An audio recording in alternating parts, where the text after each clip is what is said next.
Hey everybody, welcome back to Video Game. So today I got a fun and interesting episode for you guys this evening as we're playing Mega Castlevania IV, which is Super Castlevania IV ported over to the Sega Genesis. And while this is an incomplete demo, it shows a lot of promise. The type of stuff I absolutely love, the nonsense mods where you just port a game from one system to the other to see if you can do it. And I know some of you absolutely love that, some of you get a little bit confused as to why, but honestly it's just because it's fun. There really doesn't need to be a why. Before I get too far involved though, do me a huge favor down below, hit like and subscribe and ring that notification bell, definitely helps us out. And if you feel so inclined and want to support the channel, I got a Patreon link down below as well. But honestly, Mega Castlevania IV is a very intriguing idea, and what is here on the demo is definitely a good start to getting this game fully ported over to the Sega Genesis from the Super Nintendo. And I will say art style wise, it really does translate well from one console to the other. Now this is definitely not complete, and you're going to notice here compared to the Super Nintendo version that there are a lot of missing sprites and effects, and there's not going to be any gate system that you can go in and out of here like you would on the Super Nintendo original. This is definitely still proof of concept territory, trying to get the code ported over, get the sound working, just to see if it's possible to do it. And that's kind of what you're going to be watching today, a really early pass at trying to get this game working on the Sega Genesis. And that is a ton of fun because back in the day, sure, we got Bloodlines on Genesis and that was awesome, but Super Castlevania IV was another incredible game, and it's one that a lot of people wanted to play. And you'll see there when you die, somehow you phase through into the earlier part of the level. But I would say graphically and stylistically, this is a very nice translation over to Sega Genesis hardware, because the Super Nintendo and the Genesis had completely different visual looks. Each one had its own vibe and style, and I would say a little bit of the more muted color palette here on Sega Genesis works for the game. You'll notice those bone dragons there are definitely in the ground, not where they're supposed to be. Some of the sprite placement will be a little bit strange, but again, this is really just proof of concept territory, trying to show people what could be done, and next time this gets updated, I'll definitely take another look at it. And sometimes you'll see here sprites just completely go missing. Whip the air, you will be totally fine. And I will leave a link to how to play this game in the description below as well if you do want to check it out. And as we move back to the Super Nintendo version, you're going to see the exact same area just with a few more enemies, but the colors are a little bit brighter, and there is something to be said about the Sega Genesis hardware and its more muted palette compared to the Super Nintendo here that actually works really well in context with Super Castlevania's IV overall aesthetic. And all of the music, at least in these levels, has been translated over to the Sega sound hardware, which has a completely different sound than Super Nintendo, and I actually love it. So go ahead and listen just for 30 seconds, and I'll come back and show you a lot more of this game running on Genesis.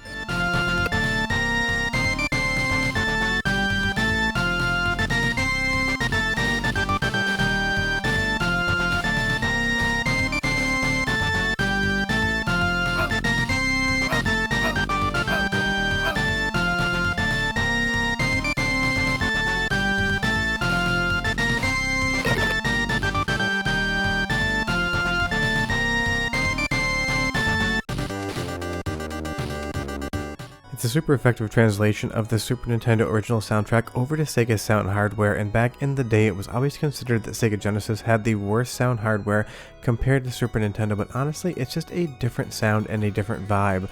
I wouldn't say it's any better or worse, it just has its own unique sort of soundscape compared to the Super Nintendo hardware. But you can leave a comment down below and tell me what you think of the new music on the Genesis side of things. I would be curious. And you'll see here as we go through the Medusa Head area, it is ever so slightly changed, but otherwise it is the same area from the original, just not complete yet. But you will notice that a lot of these areas either don't have as many enemies or don't have any enemies at all compared to what you would see on Super Nintendo. But as we go through a little bit more of the area and you see these backgrounds and you go into the boss fight here, strangely with Medusa, I just love that people are trying to attempt something like this. And I'm sure there's just a placeholder because in Super Castlevania IV on Super Nintendo, you are not going to fight Medusa in this area. You will see that it's actually this skeleton on a bone horse. Seems to be one of the 4 horsemen of the apocalypse, or that's how I've always read this. If you know the enemy's exact name, leave me a comment down below because I can't remember. I just always thought I had that kind of apocalyptic vibe to it. But as far as the backgrounds and colors are concerned, this is an area in which both games get extremely close to one another. You'll see that the background artwork is ever so slightly different, but you still get that parallax scrolling with that crescent moon in the background, and if you're expecting Medusa to do much in this fight, don't expect that at all. It is just a placeholder sprite. Doesn't really seem like it has any sort of its behavior coded in. It's just going to animate, and it does have a hitbox, but otherwise you're just going to stand here and whip at Medusa until she's dead, and it seems like just her head actually has a hitbox here. The body doesn't really seem to do much of anything, but even at this early stage, as a proof of concept, this is highly effective, and I can't wait to see what else the developers can do in getting this full game ported over. But I'm going to give you one more soundtrack sample, and then we're going to do some direct comparisons of these two versions of the game side by side, so you can really see the differences and similarities. But listen, because this music sounds great coming out of the Genesis hardware.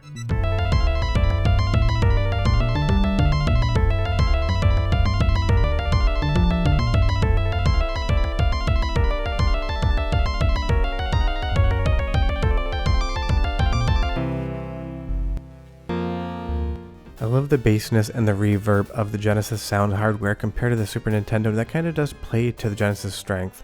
But you'll see here as we go back over to the Super Nintendo original, it's going to be the same area, but it's going to be fully populated with all of the things you would expect out of this level in Super Castlevania IV, and I really can't wait to see the developers bring more of this over, because it seems like at least for a couple levels, they have the bones there, they have the overall layout, they have a lot of the music and actual controls working. They just need to start populating it with more items, more enemies, and more things to do, because we'll move back over to the Genesis port here, and you will see that once we get to the furthest right hand side of the screen, nothing is going to scroll anymore. You're not going to be able to exit this area. This seems to be where the demo ultimately ends, and we'll kind of navigate around a little bit more and show you some of the fun, weird things you can get this to do before we do those direct side-by-side comparisons. But again, I love how this looks. I think that's the main takeaway here, is that the visual stylings of Super Castlevania IV really do work well on the Genesis. And you'll see here, definitely not an area you're supposed to be able to jump into the game. Simon here can just kind of go and walk around under the ground, and that is a fun thing to see. And that's kind of always fun, just when you get a glitch here and there, just to kind of see how the collision is working and how this port overall is doing.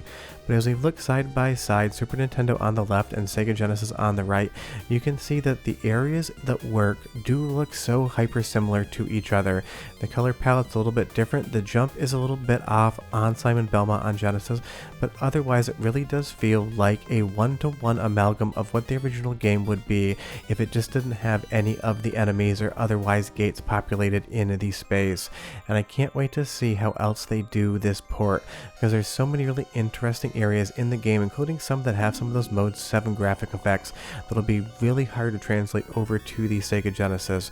But here I actually prefer the more dark color profile, and honestly when we get to the boss fight, these are so incredibly similar, you'd be hard pressed to be able to tell which one was which if Medusa wasn't sitting there in the shot and you didn't have a different heads up display.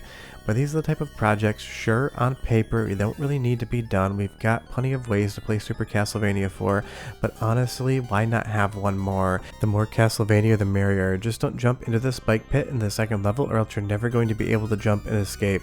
But next time this game gets updated with more content, I'll bring you a new video, but if you want to check it out today, can't recommend it enough. See you next time. Bye-bye.